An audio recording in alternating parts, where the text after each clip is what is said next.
Hindi naman naiwasang kondinahin ng mga transport groups na kabilang sa Magnificent Seven ang tila mabagal umanong pagpapatupad ng public transportation modernization program sa bansa.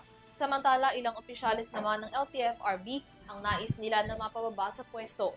Nagbabalik si Graciela Corazon para sa detalye. Nanawagan ang Magnificent Seven na binubuo ng ilang transport group sa bansa kay Pangulong Ferdinand R. Marcos Jr. na agad bigyan aksyon at ayusin ang tila nawawalang direksyon ng pagpapatupad ng Public Transport Modernization Program o PTMP sa bansa. Mariin din na ipinahayag ng grupo ang pagkadismaya ng mga ito sa mabagal at tila walang malinaw na direksyon ng implementasyon ng PTMP. Anila, palitan na ang namumuno dito at magtalaga ng may alam at karanasan sa transportasyon. Ayon sa Magnificent Seven, maraming sumusuporta sa PTMP sa paniniwalang makatutulong ito sa kabuhayan ng mga tsuper at operator, ngunit ngayon tila wala namang patutunguhan. Nanawagan rin ang mga ito ng malawakang pag-aayos ng mga regional director sa lahat ng ahensya kaugnay ang land transportation at pagtatalaga ng isang opisyal na mamumuno sa PTMP na may integridad at malalim na karanasan sa transportasyon.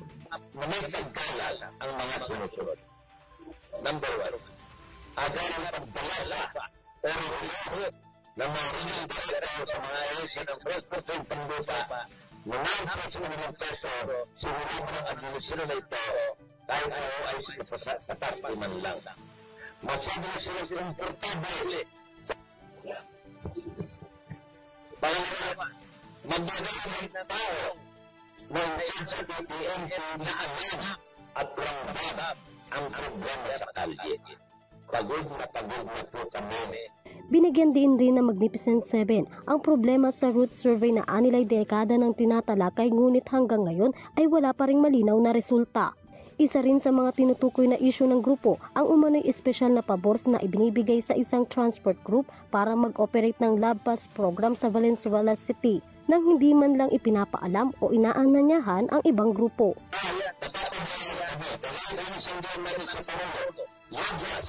Ang pangangailangan nila ito sa mga bambas. Pwede yung programa ng pamahalaan, walang tayong tayo dahil mga tutulong sa atin sa mananakay.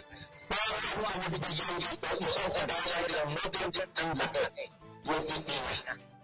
Kaya ito ang sabi namin, kami na lang kagaya sa pagbawa sa PTMP, ang nasa mga nakabunod.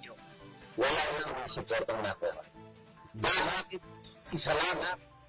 Bakit kami sa sinuporta na ipagsasabi at pag-away sa programa nito? Naiiwan po ang PTMP. Kaya masama po ang loob namin kay Gladys. Giit pa ng grupo na magbitiw na sa pwesto si LTFRB Chairman Teofilio Guadis III at LTFRB NCR Attorney Zona Reset Tamayo dahil sa hindi na kontento ang mga ito sa trabaho na ibinibigay ng mga opisyal para ipatupad ang Public Transport Modernization Program. Alis ka na dyan, Chairman Guadis! Alis ka na dyan, Tamayo, NCR Director! Flood control ka na! Alis ka na dyan! Samantala, noong September 25, 2025, nauna nang magpadala ang grupo ng liham sa Pangulo na nilagdaan ng iba't ibang leader na bumubuo ng Magnificent Seven. Patungkol ito sa kanilang hinain at panawagan na umaasa sila na mabigyan ng malinaw at aksyon ang matagal ng problema sa PTMP.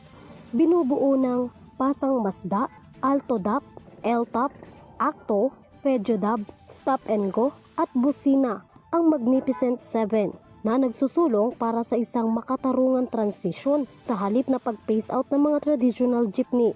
Naniniwala rin ang mga ito na kailangan ng palitan ng modernisasyon ang mga traditional jeepney para sa kaligtasan ng publiko nang hindi nahihirapan ang mga tsuper at operator. Para sa EuroTV News, Graciela Corazon, sumasaludo sa bawat Pilipino.